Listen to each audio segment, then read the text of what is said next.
Good morning, everyone. Godmorgen alle sammen. Good evening to some. God aften til andre. It's been 2 years now since I was in Fiji. Det er nu 2 år siden, at jeg sidst var i Fiji. And you all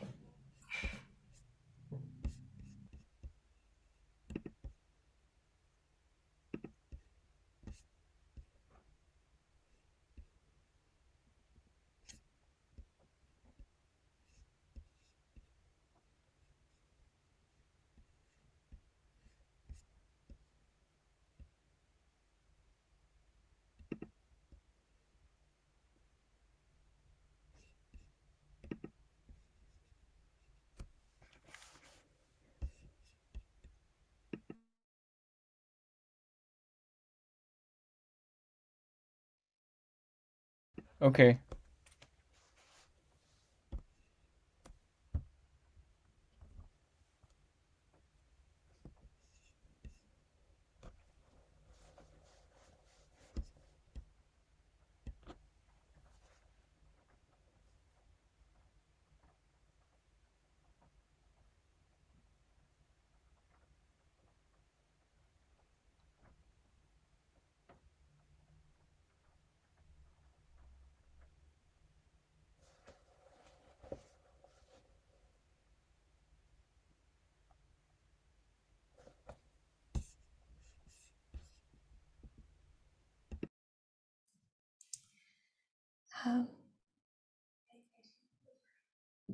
We'll start with a silent prayer.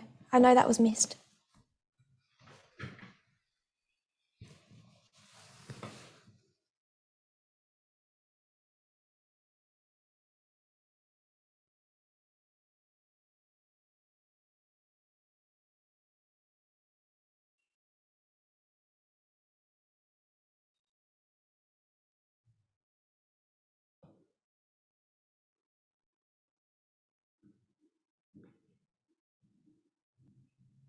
Amen.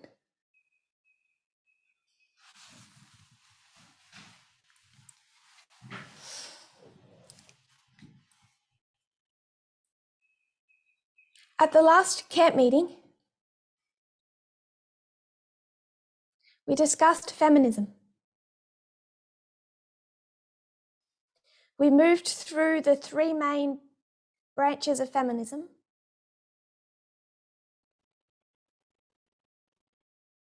And then we moved from that subject of gender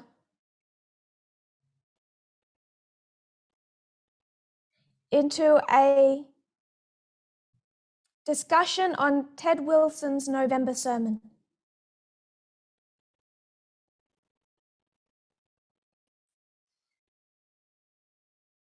Or was it October? I forget. A discussion of the conference's position on people who are LGBT.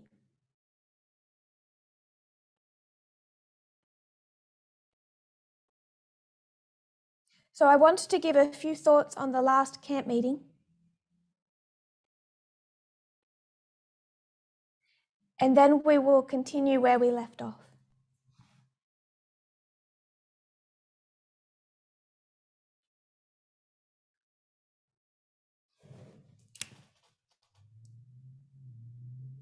In 2018,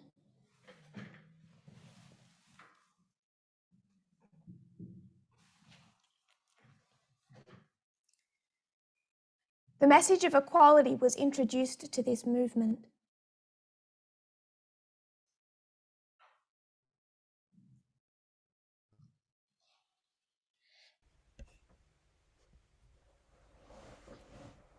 Many people since then Mange folk siden da, beklager have jeg found mulighed that tidligere, idea challenging.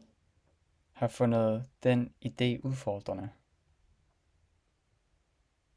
Where was the message of equality in 2018? Hvor var budskabet om lighed i 2018?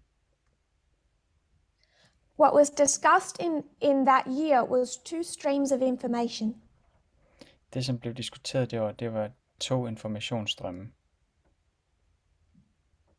You won't find the subject of feminism or gender equality articulated. Og deri vil du ikke finde budskaberne om feminisme eller lighed mellem kønnene. Du vil ikke se, at de bliver nævnt. What you find is a discussion, a message on 2 streams of information. Det du ser, det er en diskussion angående 2 informationsstrømme, eller 2 informationsretninger. Why was 2 streams of information so opposed? Og hvorfor blev det budskab om 2 informationsstrømme mødt med så meget modstand? There was a few reasons.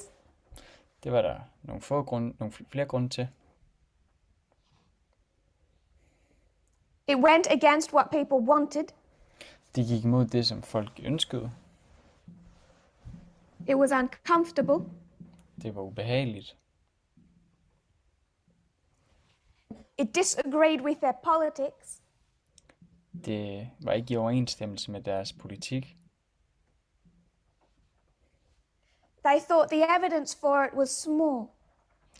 De mente, at evidensen for det var lille. And to justify their rejection of it, Og for at retfærdiggøre deres forkastelse, they said there's the message, så sagde de, at der er budskabet, and then there's opinion. og så er der opinion eller mening. Opinions of, I won't say leadership, Jeg vil ikke sige ledernes mening, so I wasn't a leader then, for jeg var ikke en leder da.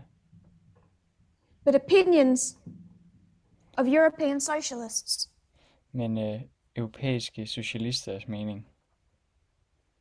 But why this message made people uncomfortable Men grunden til, at dette budskab gjorde folk ubehageligt tilpas, was if you agreed with 2 streams, var, at hvis du var enig og accepterede de her 2 strømme, nyhedsstrømme, back then in simple sandheden om den, times, tilbage da det var simplere tider, you would have to say Republican, Democrat. så blev du nødt til at sige republikaner og demokrat. And in 2018, Og i 2018, still fresh from the 2016 election, stadig frisk fra valget i 2016, that is the message of the Battle of Ipsus. så er det budskabet om slaget ved Ipsus. And you can call 2 streams Trump versus Clinton. Og man kan kalde de 2 strømme for Trump versus eller imod The minute you Clinton. do that, there are implications. Og det øjeblik, du gør det, så er der nogle implikationer forbundet dertil. Implications that start hitting people on the subject of gender. Nogle implikationer forbundet dertil, som begynder at ramme folk på kønsspørgsmålet. Because everyone knows what happened in 2015. For alle ved, hvad der skete i 2015. Everyone knows the positions that the Democrat Party takes on gender. Alle kender til demokraternes position, hvad angår køn. And the subject of gender is embedded in 2 streams of information. Og emnet om køn er indbygget på den måde i de 2 informationsstrømme. But all the other parts people are comfortable with. Men alle andre dele eller elementer er folk komfortable med. Except for the part that brings you to the subject of feminism.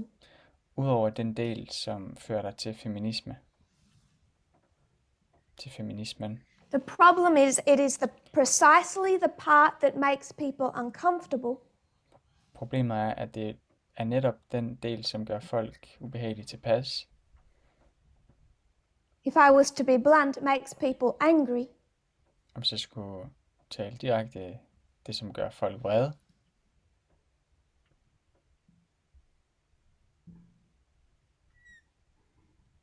that brings people to 2019 and the test. som fører folk til 2019 og testen. The increase of knowledge of the Sunday law. Den her voksne viden om søndagsloven. But when did people reject or accept the increase of knowledge of the Sunday law? Men hvornår accepterede eller forkastede folk den her følelse om viden om søndagsloven? Den voksne viden om søndagsloven. Here.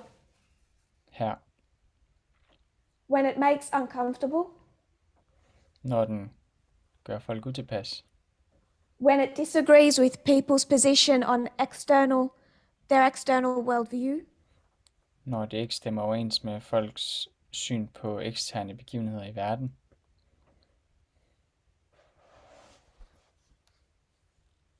When it is thought that there is little evidence. Når der tænkes, at det er der lidt evidens for. And therefore that they divide between the message they accept and the opinions of some leaders. Og de derfor deler det op i budskabet, som de accepterer, og nogle lederes subjektive meninger. I'm not saying our Holdninger. understanding of the last camp meeting is all that Panium consists of. Jeg siger ikke, at alt det, vi forstod ved sidste camp meeting, er alt, som Panium består af. But if this was the increase of knowledge of the Sunday law, Hvis det her var følelsen af viden angående søndagsloven, eller den voksne and this viden om movement søndagsloven, had to recognize the existence of feminism, og den her bevægelse skulle acceptere eksistensen af feminismen, eller forståelsen af feminismen, it is not a minor point så er det ikke en lille pointe, eller en ubetydelig to pointe, understand feminism more clearly today. at forstå feminisme endnu bedre i dag. But I said little at that camp meeting that was new. Men jeg sagde ikke særlig meget ved sidste camp meeting, som var nyt. All that camp meeting was doing Alt, som den camp meeting, den gjorde, was essentially stamping what had already been taught. var bare at ligesom bekræfte og forsegle det, som allerede er blevet undervist, For almost 18 months. eller lært i næsten 18 måneder nu. It arrived in 2020 Det ankom i 2020, when we started discussing compromise da vi begyndte at diskutere kompromiser, what I think can be incorrectly termed just reforms, det som jeg mener kan navngives forkert som blot reformer.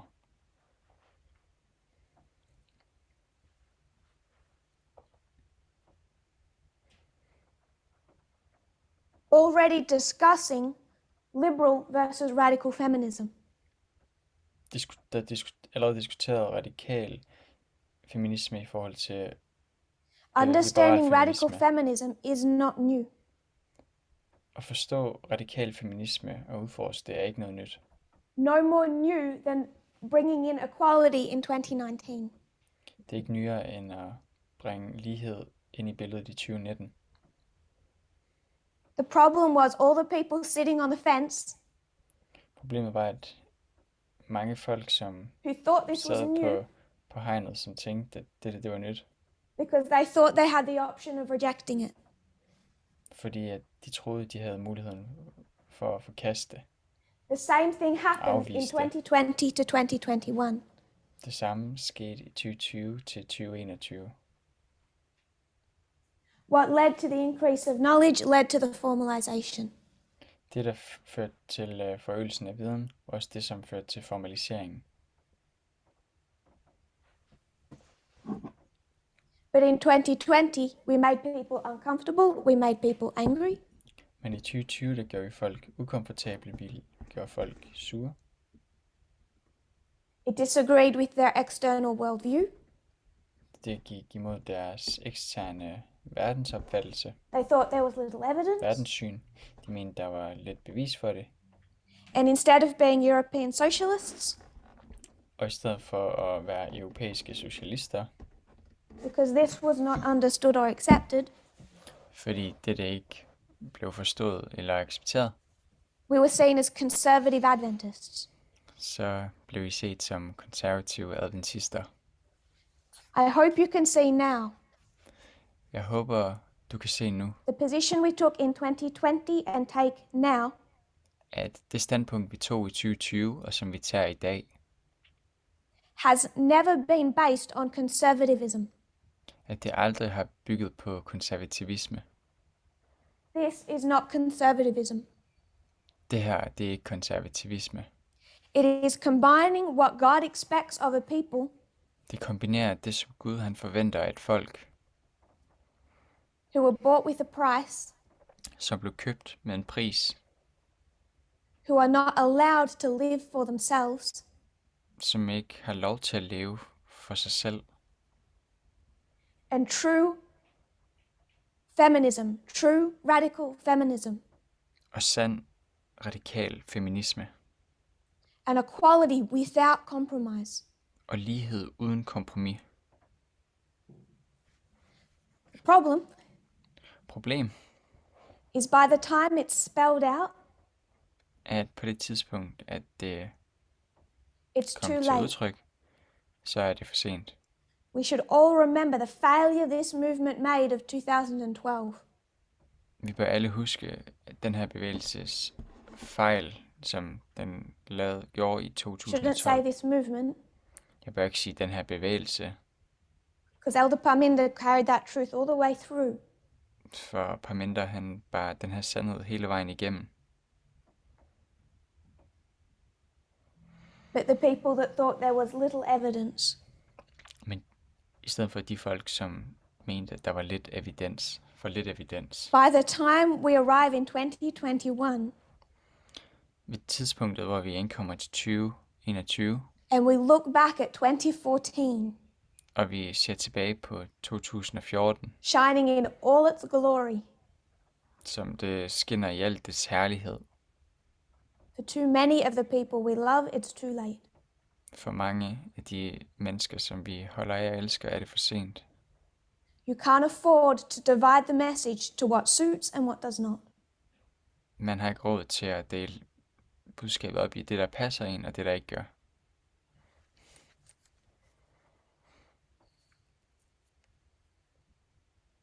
To continue to wait for more evidence before accepting. For så at vente på endnu mere evidens, før man er villig til at acceptere det. We have too many evidences that God makes us choose before he gives that evidence. Vi har for meget bevis på, at Gud han lader os vente på, So the personal is political, at vi har tid til at træffe en beslutning. Så det personlige, det er politisk. it's a movement based on the equality of women worldwide, Det er en bevægelse bygget på kvinders lighed globalt. and it is willing to take apart the structures of society necessary. Og det er villigt til at ødelægge de nødvendige strukturer i samfundet, for at det kan ske. Recognizing that gender inequality and misogyny Og det anerkender, at kønslighed og misogyni, måske på dansk,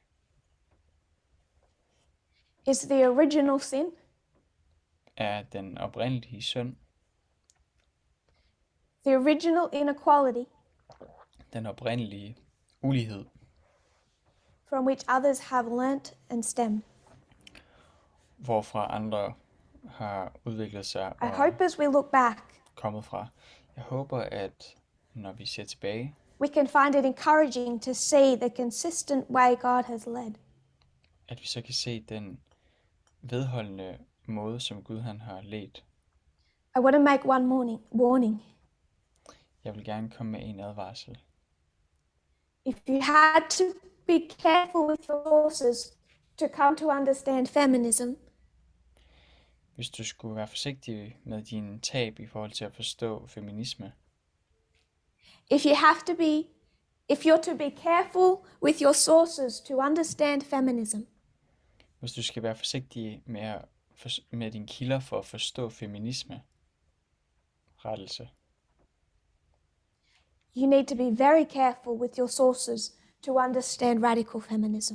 så skal du være meget påpasselig med at forstå dine kilder, når det kommer til radikal feminisme. Remember, we changed dispensation.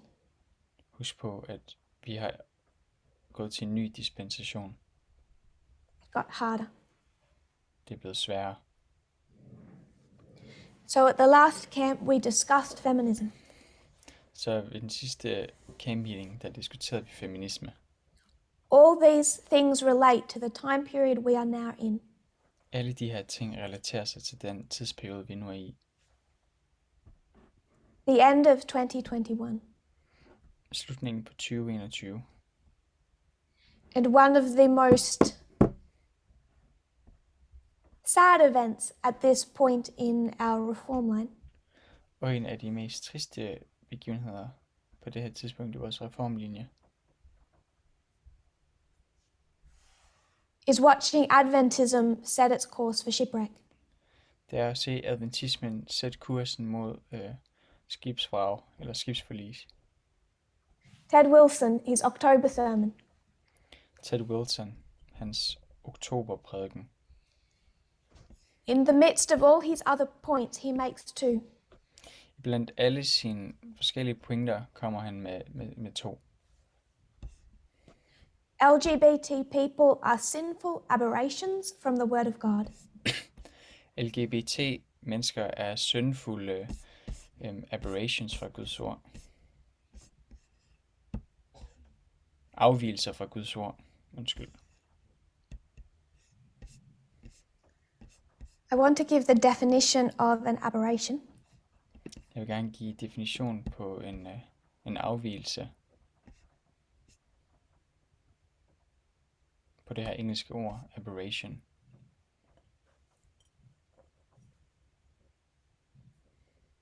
An aberration, for the translators, it's at the top of the document.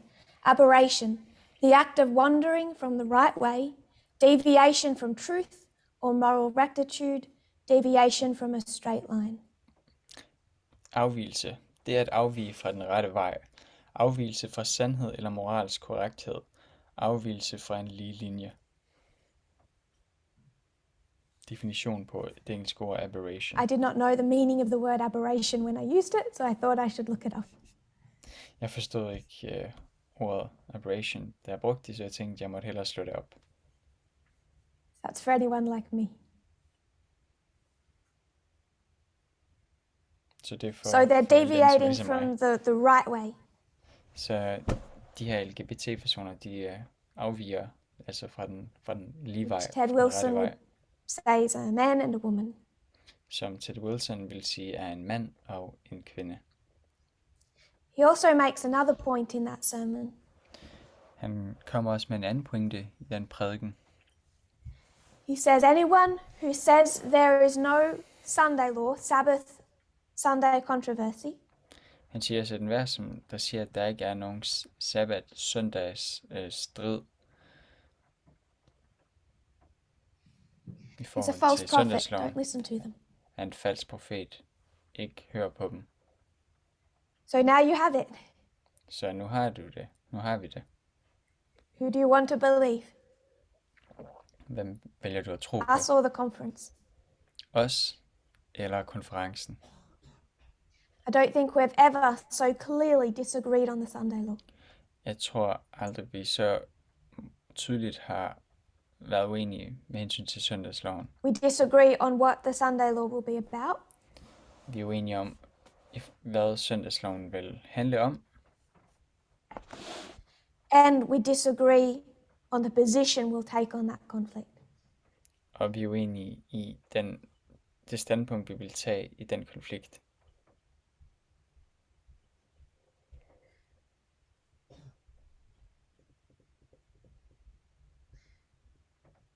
One benefit of knowing Tamina, En fordel ved at kende Tamina, there are many, der er mange, is insight into what Walter Weiss says in German.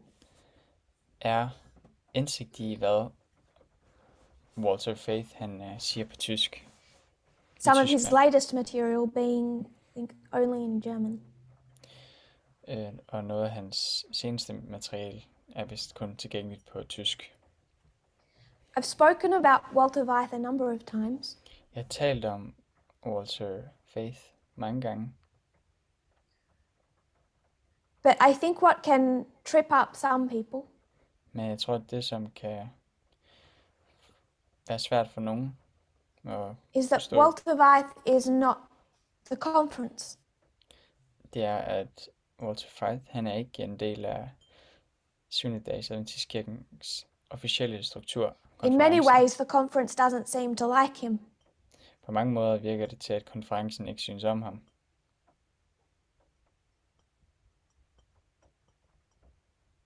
They disagree with him. De er uenige med ham.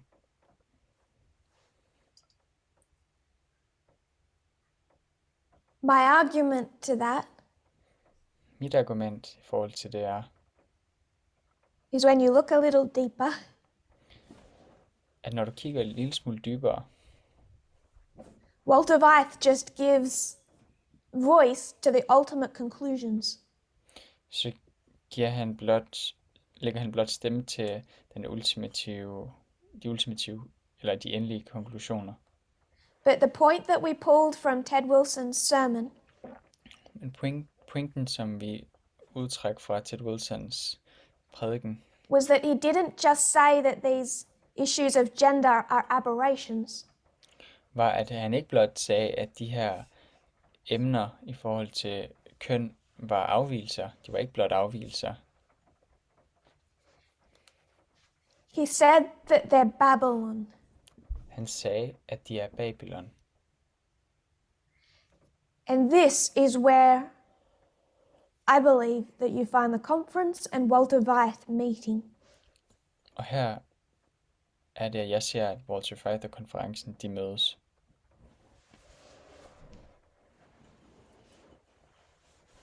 Where you see Ted Wilson define Babylon Hvor man ser Ted Wilson definere Babylon in the same way that Walter Weiss defines Babylon.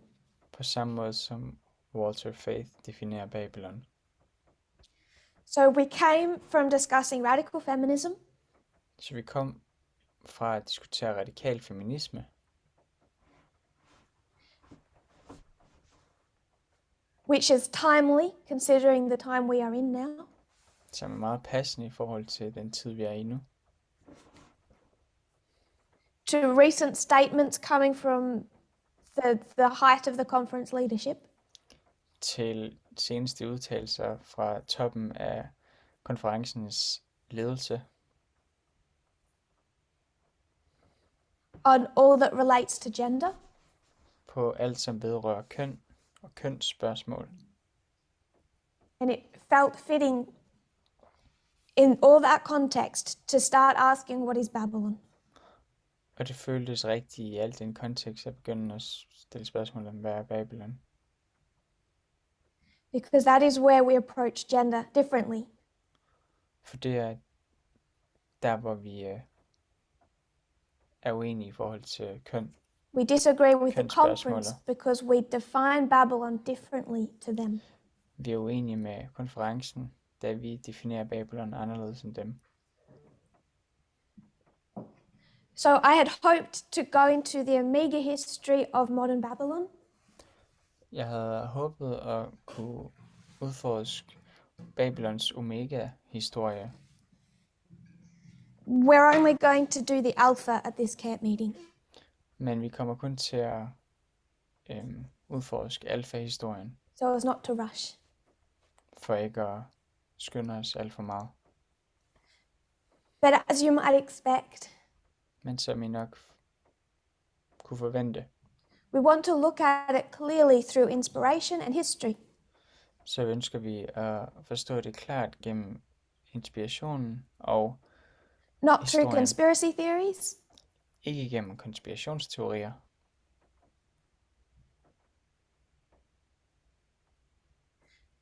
not through Protestantism, Ikke igennem protestantismen, not through tradition, Adventist traditions.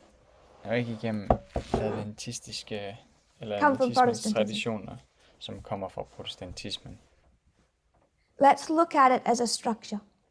Lad os kigge på det som struktur. So first, I want to define the counterfeit. Og først vil jeg gerne definere det forfalskede.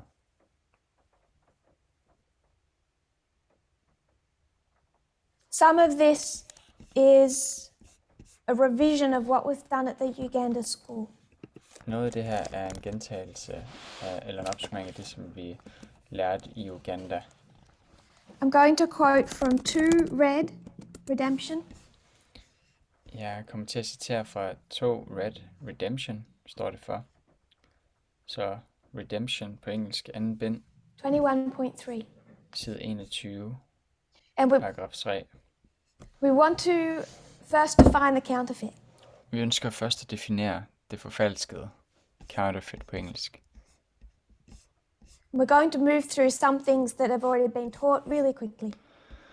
Og vi kommer til at gå hurtigt igennem nogle ting, som allerede er blevet undervist tidligere. Men were devoted to glorifying themselves rather than honoring their creator. Satan found easy access to the hearts of men. Menneskene var mere optaget af at forherlige sig selv, end at ære deres skaber. Satan fik let adgang til menneskenes hjerter. He's a diligent student of the Bible and is much better acquainted with the prophecies than many religious teachers. Satan er en flittig bibelstudent og er langt bedre bekendt med profetierne end mange religiøse lærere. He knows that it is for his interest to keep well informed in the revealed purposes of God, that he may defeat the plans of the infinite. Han ved, at det er i hans interesse at holde sig velinformeret om Guds åbenbarede hensigter, så han kan besejre den uendelige planer. One more quote, 1NL 50.4. Et citat mere. NL, bind 1. Side Satan 50, is a paragraf 4. diligent Bible student. He knows that his time is short and he seeks at every point to counterwork the work of the Lord upon this earth. Satan er en flittig bibelstuderende. Han ved, at hans tid er kort, og han søger på et hvert punkt at modarbejde Herrens arbejde på denne jord. In other passages, she consistently references Satan's work as a counterfeit. I andre passager så refererer Ellen White ofte til Satans arbejde som det forfalskede, the counterfeit på engelsk. A counterfeit counterwork. Det forfalskede, eller det modsatrettede arbejde. And Satan is able to do this Kontraarbejde. because he studies prophecy. Og Satan er i stand til at gøre det, fordi han studerer profetierne. If you want to counterfeit what God is doing, Hvis du gerne vil forfalske noget eller modarbejde noget, som Gud han gør, you can't shallow read. så kan du ikke læse overfladisk. You can't have a feelings-based reading. Du kan ikke have læsning, der bygger på dine følelser blot. Satan is doing that. Satan is not doing that. Why is Adventism? Hvis Satan ikke gør det, hvorfor gør adventismen så? What Satan is becoming acquainted with is prophecy. Det, som Satan bekendtgør sig selv med, er profetierne. In that first quote, it's prophecy. I det første citat er det profetier. So if he's going to counterfeit, what is he going to counterfeit? Så hvis han vil forfalske noget, hvad vil han så forfalske eller modarbejde? Prophecy. Profetierne. Keyword. Nøgleordet. For me, the key word in that sentence, For mig er nøgleordet i den sætning. Satan is better acquainted with the prophecies than many religious teachers. Satan er langt bedre bekendt med profetierne end mange religiøse lærere. What I like is the word many. Det jeg godt kan lide er ordet mange. Satan has been studying for thousands of years. Satan har studeret i tusinder af år. Does that mean he knows more than you? Betyder det, at han ved mere end dig? The minute you speak about it, he'll know about it. Altså, det øjeblik, du vil tale om det, så vil han jo kende til det. But she doesn't say that he knows prophecy better than all teachers. Men Ellen White siger ikke, at han kender bedre til profetierne end alle lærere. And that becomes important when we look at the counterfeit. Det bliver vigtigt, når vi kigger på det forfalskede. And how exact it is to the truth. Og hvor sandfærdigt det er i forhold til sandheden. Did Hvor Ellen korrekt White det er. understand the 5 key waymarks of a reform line? Forstod Ellen White de 5 nøgleværker på en reformlinje? Nøglevejmærker? No. Nej. There are things we understand today in this dispensation that Ellen White did not have full visibility of. Der er ting, vi forstår i den her dispensation, som Ellen White ikke havde fuld synlighed over, eller forståelse for. Gender is just one of them. Køn er blot en af dem. So when she says Satan knows better than many, Så når hun siger, at Satan ved mere end mange, it's not all. så er det ikke bedre end alle. He doesn't know better than Ellen White. Han ved ikke bedre end Ellen White.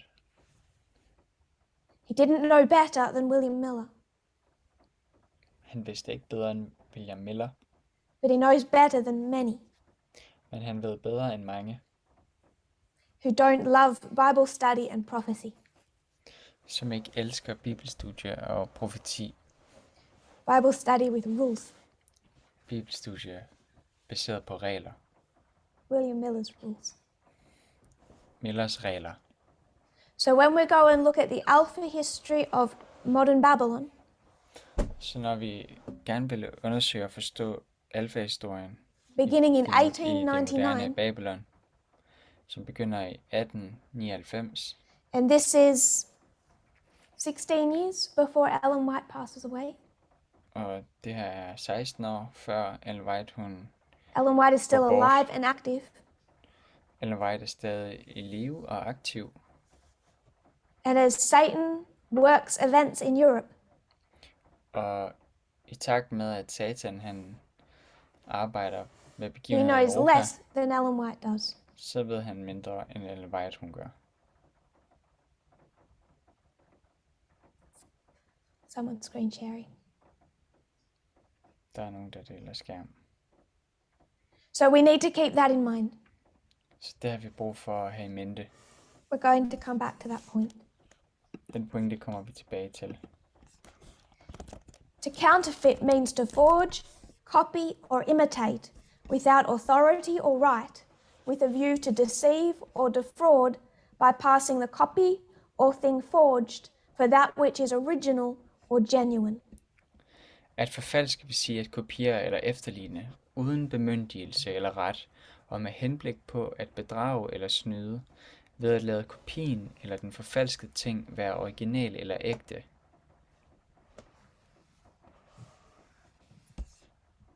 So if Satan wants to counterfeit the seventh day Sabbath, Så hvis Satan ønsker at forfalske den 7. dags sabbat, he's not going to counterfeit by creating some strange ritual.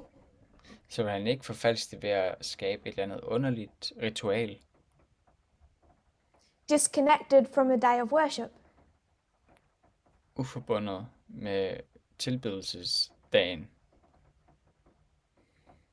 He just slips it 24 hours later.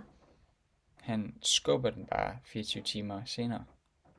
The counterfeit has to look as close to the original as possible. Det forfalskede, eller kopien, skal være så tæt på Because the originalen som original muligt, has the value. fordi det er det originale, som har værdi.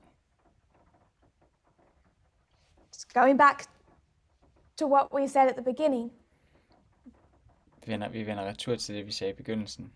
If you see feminism that looks as close as possible to true feminism, radical feminism, Hvis du ser feminisme, og det er så tæt på radikal feminisme, can you say, well, it's all feminism? kan du så sige, at jamen, det er feminisme det hele? Considering equality is the Sunday law. Når man tænker på, at lighed er søndagsloven. It's close. Det er tæt på. It's equality. Det er lighed. That's like saying Det svarer til at sige Saturday, Sunday. lørdag, søndag. It's just 24 hours. Det er jo blot 24 timer. Just moved a little forward. Bare skubbet en smule fremad. It's all worship. Det hele er tilbedelse. It's those tiny details that are life and death. Det er de små detaljer, som afgør liv eller død. So it has to look as close to the original as possible Så det skal ligne originalen så meget som overhovedet muligt. because it needs to bring to itself some of the value of the original. For det har brug for at bringe noget af den originales værdi ind i det.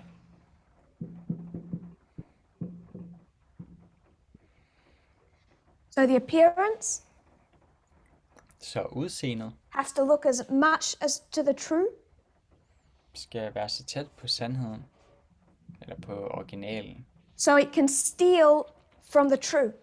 så det kan tage fra sandheden, eller stjæle It fra wants to sandheden. steal Det vil gerne stjæle value, værdi, which is its purpose. hvilket er dets formål. What is Satan stealing? Hvad er det, Satan stjæler? He's stealing souls. Han stjæler sjæl. He creates a counterfeit of the true. Han skaber en kopi af det sande, He needs to make that as close to the true as possible og han skal lave kopien så tæt på originalen som overhovedet because muligt, it's about people. fordi det handler om folk, om mennesker. The people are what gives it value. Menneskene er det, som giver det værdi. If he can steal the people, Hvis han kan stjæle menneskene, that is what God is treasuring. det er det, som Gud han finder dyrebart. But they've accepted a counterfeit coin, a counterfeit gold. Men de har accepteret en forfalsket mønt, en forfalsket guld. Used to be a lot of gold mining in Australia. Der plejede at være mange guldminer i Australien. I think many of us know about fool's gold. Jeg tror, mange af os godt kender til falsk guld. People think they found this golden nugget, Folk tænker, at de har fundet den her guldklump, but it's a rock that looks as close, quite closely like gold. men det er blot en sten, som ligner guld rigtig meget. And while they thought they had something of value, Og mens de troede, at de havde noget af værdi, when they would go to sell it or have it valued, da de så forsøgte at sælge det og få den evalueret, the disappointing discovery they were holding something virtually worthless. så fandt de skuffende ud af, at de havde noget, der praktisk talt var værdiløst. If it looked like a normal rock, Hvis det havde lignet en normal sten, no one would be tricked. så ville der ikke være nogen, som var blevet snydt. It has to look like gold. Det skal ligne guld. So to quickly review, Så for hurtigt at genfortælle eller opsummere, this is how Satan has always worked. det her, hvordan Satan altid har arbejdet. From the beginning of the true plan of redemption, Fra frelseplanens begyndelse. God began with a sacrificial system. Gud begyndte med et offersystem. So what do you find with Cain? Hvad Hvad ser man så med Kain? Cain doesn't go and begin some whole new strange type of worship. Kain går ikke hen og starter en eller anden helt ny form for tilbedelse. He takes the true and bends a little piece of it. Han tager det sande og fordrejer det en lille smule. When we look at ancient Israel, Når vi kigger på det gamle Israel, we see that sacrificial system. så ser vi det her offersystem. Ancient Israel, ancient Babylon. Det gamle Israel, eller det oprindelige Israel, og det oprindelige Babylon. These are both church-state unions. Det er begge to foreninger af kirke og stat. If you understand Samuel, Hvis man forstår Samuel. Samuel was boss, head, Samuel var chefen, overhovedet, of ancient Israel as a state, på i det oprindelige And also Israel som as a religion. stat, men også som religion. the two were combined in their leadership. De to var forenet i deres ledelse. It's more complicated in the kings, but that was not God's doing. Det bliver mere kompliceret, når vi kommer til kongerne, men det var ikke Guds vilje. Still, even under the kings, it's a church-state union. Og selv under kongerne er det stadig en forening af kirke og stat. In Daniel 6, I Daniel kapitel 6, Darius makes a decree, der laver Darius en befaling, and then he wants to go back on his word, og så vil han gerne fortryde sit and he dekret, can't. og det kan han ikke. Why can Darius not say that he'd made a mistake? Hvorfor kan Darius ikke sige, at han lavede en fejl?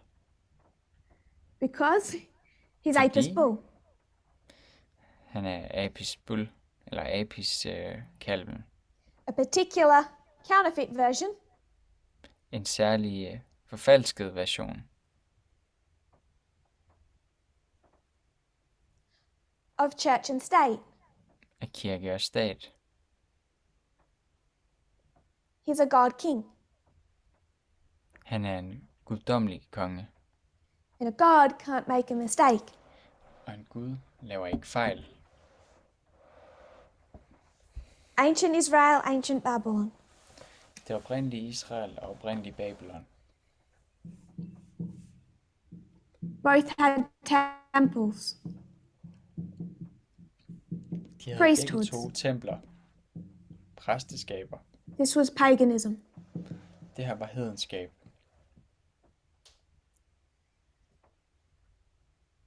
It's at the cross Det er ved korset,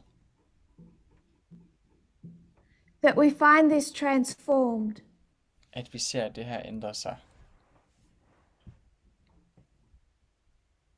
This was the paradigm shift. Det var paradigmeskiftet. We'll find another one at the second advent. Vi ser endnu et ved det andet komme.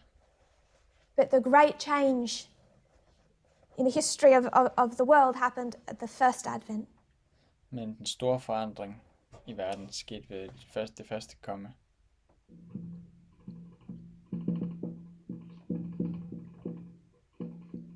A number of things were changed here.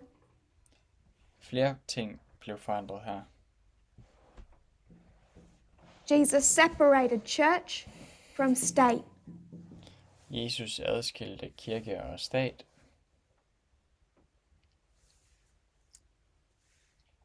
So to review, first advent, this is the For radical at change. opsummere, første advent, første komme, det er den her radikale forandring. Without me trying to define what that looks like, Uden at jeg skal definere, hvordan det ser ud, I've said at the second advent there'll be another radical change. så har jeg sagt, så siger jeg, at ved det andet komme, den anden advent, eller ja, det andet For komme, the vil rest også være of the en history of radikal the great forandring. controversy I resten af den store strids on historie earth, på jorden, God separated church and state. Adskilte Gud kirke og stat. The ideas of a temple and a priesthood ended. Ideerne om templer og et præsteskab The sacrificial system ended. blev afsluttet. Offersystemet blev også afsluttet. Others were Eller introduced. ophørte. Andre blev introduceret. Baptism, Dåb. communion. Nadver. I'm going to put the Sabbath here, though it was before. Jeg skriver sabbaten her, på trods af, at den kom tidligere. Because in the process of counterfeiting, For i den her forfalskningsproces, Satan gets more precise. så bliver Satan mere præcis. Takes him time. Det tager ham tid. I'm not set on a date here. Jeg har ikke en specifik dato her. Maybe some are.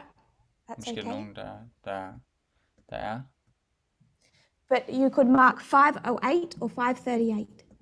Man kunne markere 508 eller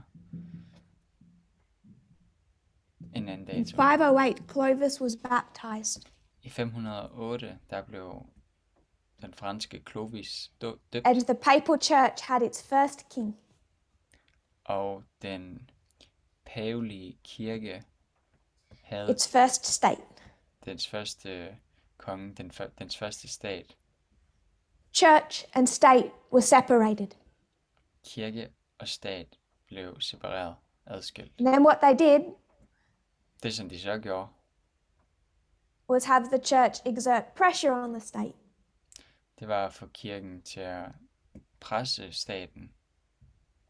Whereas back here, it's all one person, one Hvorimod entity. her, der er det hele en person, et individ,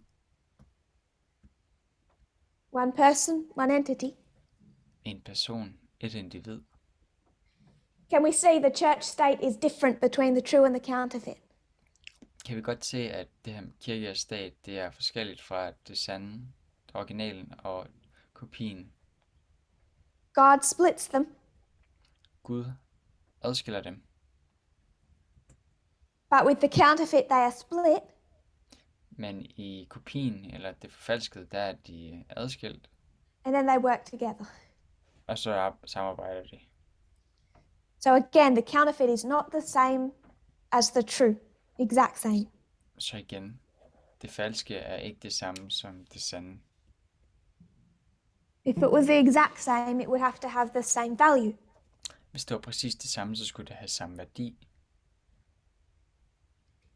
If fool's gold was the exact same as real gold, it would just have the value of gold.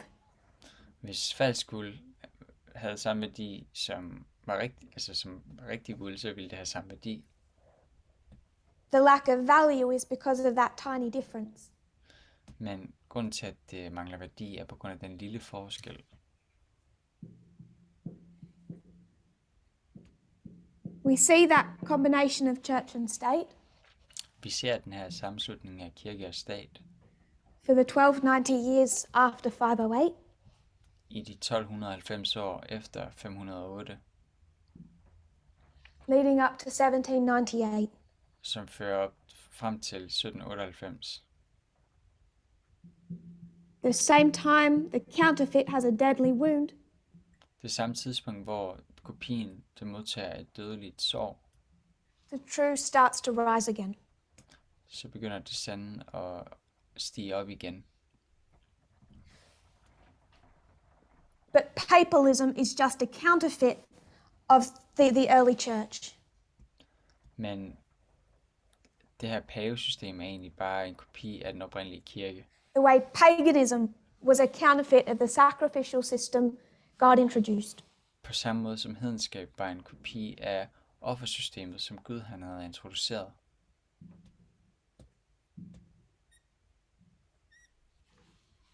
So what we want to spend time on Så det, som vi gerne vil bruge tid på, is modern Israel and modern Babylon. det er det moderne Israel og moderne Babylon. We can Eller nyere learn a lot Babylon. through understanding the Nyere counterfeit Israel. in the ancient world. Vi kan lære en masse ved at forstå kopien i den gamle verden. Paganism or papalism. Hedenskab eller pavedømmet. We need to understand how the counterfeit manifests today. Vi skal forstå, hvordan kopien manifesterer sig i dag. Hvordan det forfalskede kommer til udtryk i dag.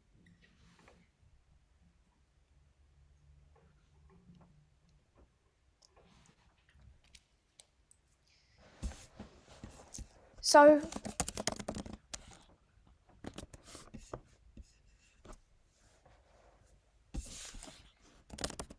we all know by now the structures of modern Israel. Vi kender nu alle til strukturen af det nyere Israel, det moderne Millerite Israel. history, 1888, 144,000.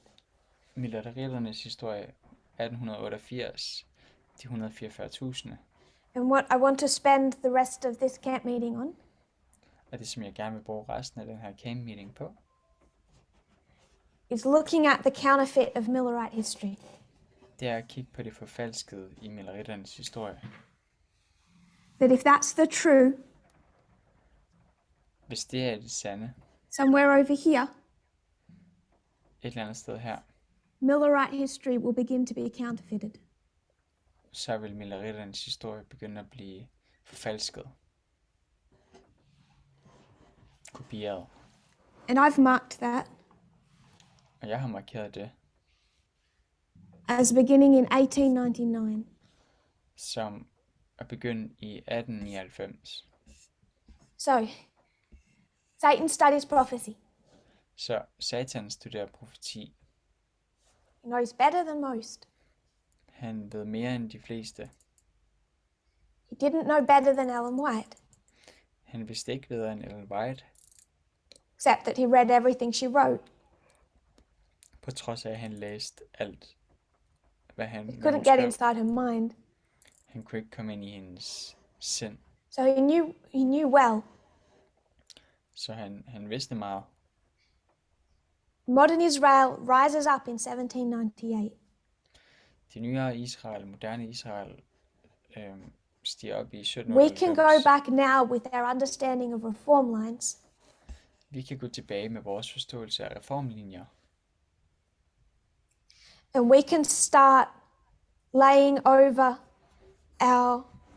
our structure. og vi kan begynde at overlægge vores struktur, The group's called at en gruppe kaldes. Increase of Knowledge Formalization Test. Der er en følelse af viden, en formalisering og en test. But how does Ellen White view Millerite history? Men hvordan ser Ellen White på milleriternes historie? What does she have to say about it? Hvad har hun at sige om den? Have to make some room. Jeg bliver nødt til at lige at lave lidt plads. I want to suggest she sees it in the following way. Jeg vil gerne foreslå, at hun ser den på følgende måde.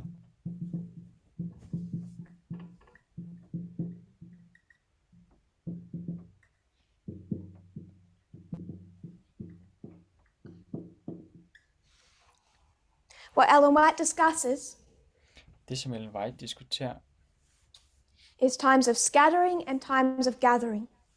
det er de her to tider, en indsamlingstid og en spredningstid. So she would say that God's people were scattered Så hun vil sige, at Guds folk var spredt during the 1260. under de 1260 år. I 1260 And in år. 1798 they begin to be gathered. Og i 1798 begynder det at blive samlet igen. So pre-1798 scattered Så før 1798 spredt, and they're gathered from 1798 to 1844. og de samles fra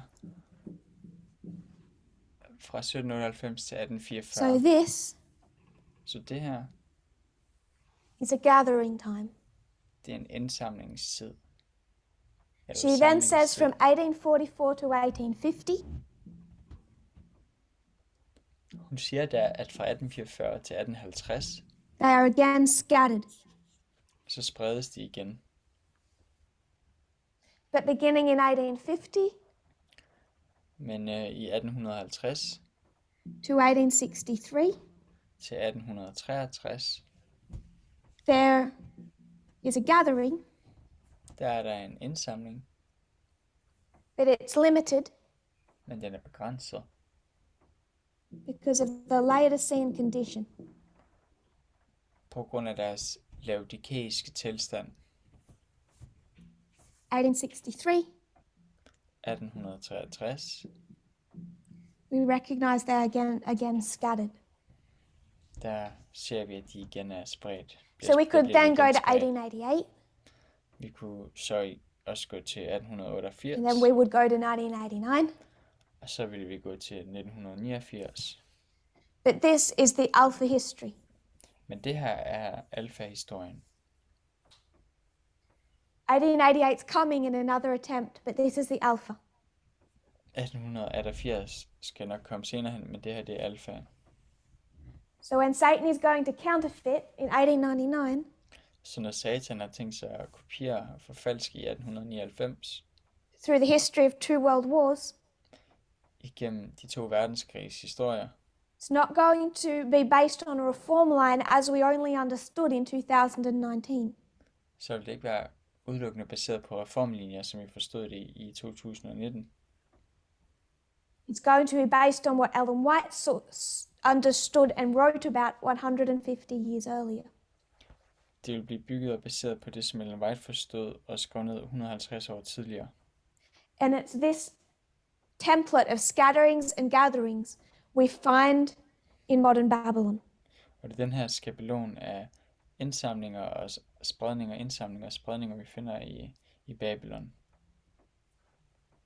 So we should expect when we look at the counterfeit, Så når vi ser på kopien af det forfalskede, bør vi forvente, it's not going to be exact. at det ikke kommer til at være en til en. It's going to be full of mistakes. Det kommer til at være fyldt med fejl.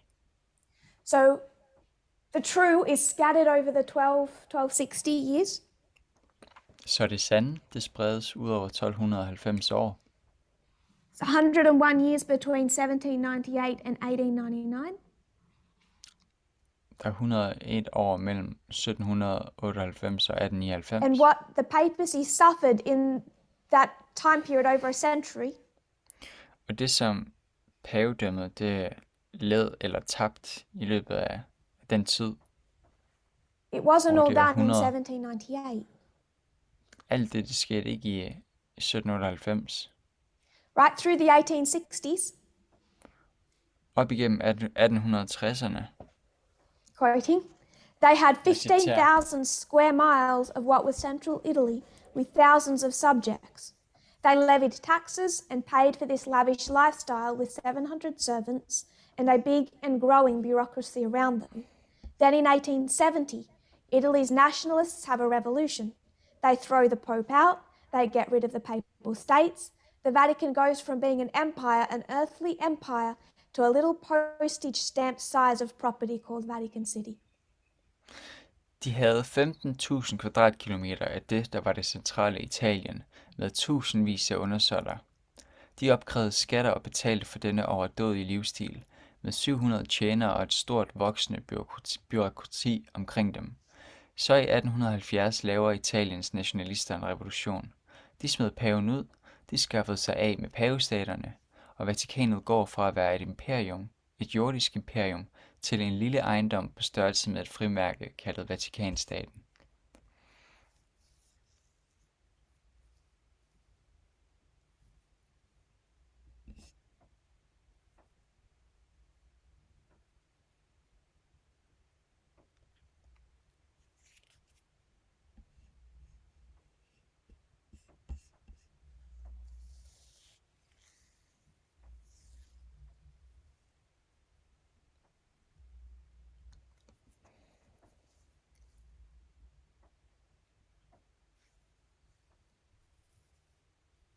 I only included that quote Jeg har kun inkluderet det citat, because I wanted us to see it wasn't all done in 1798.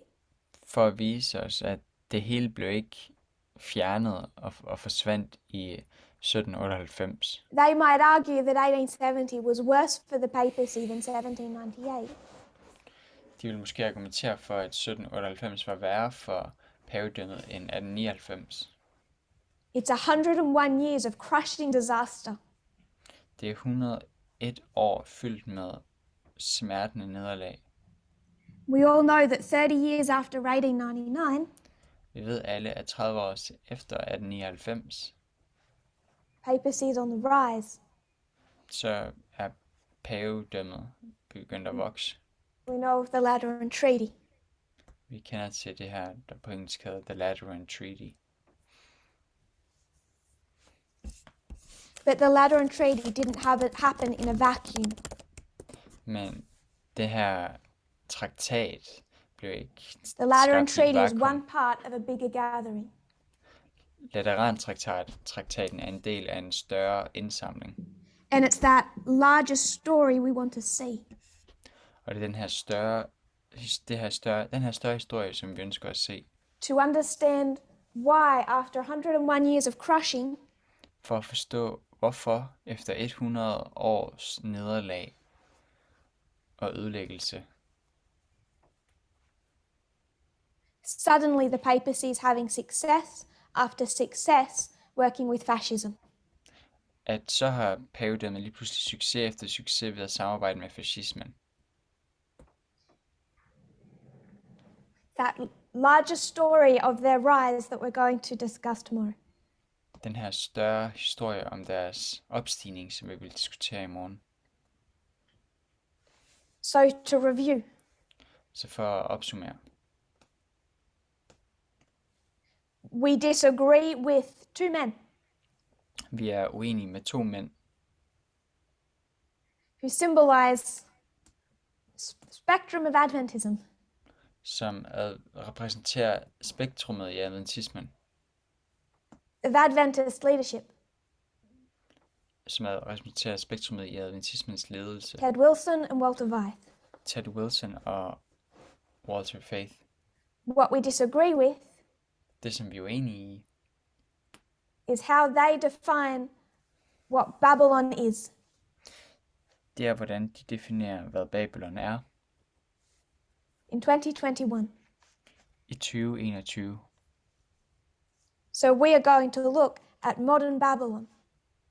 Så vi vil kigge på det nyere Babylon. And if we want to define Babylon correctly today, Og hvis vi gerne vil definere Babylon korrekt i dag,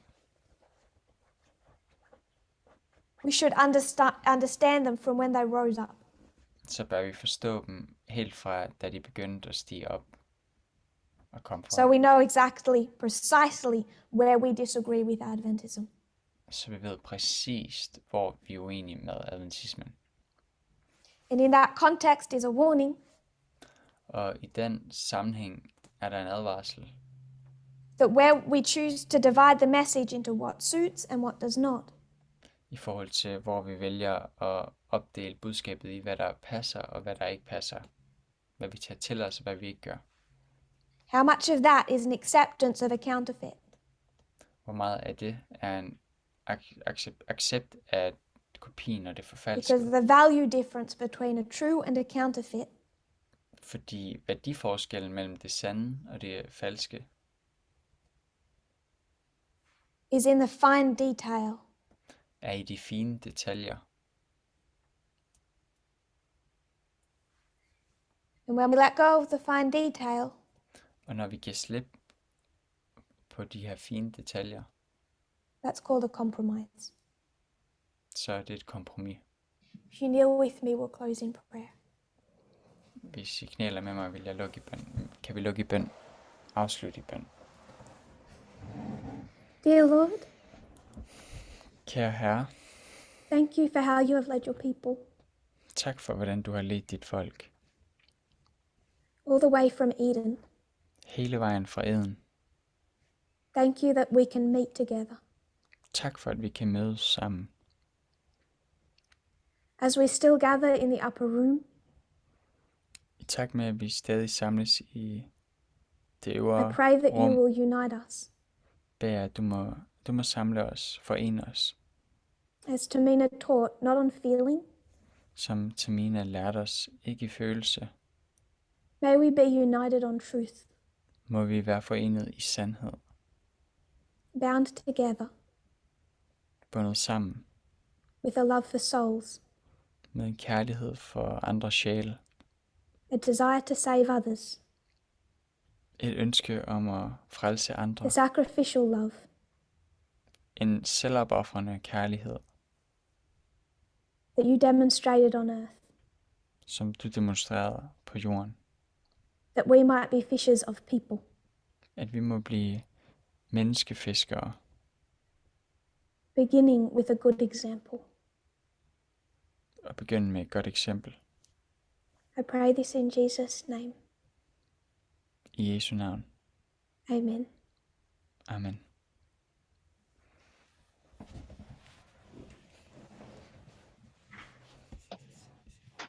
Thank you. Happy Sabbath.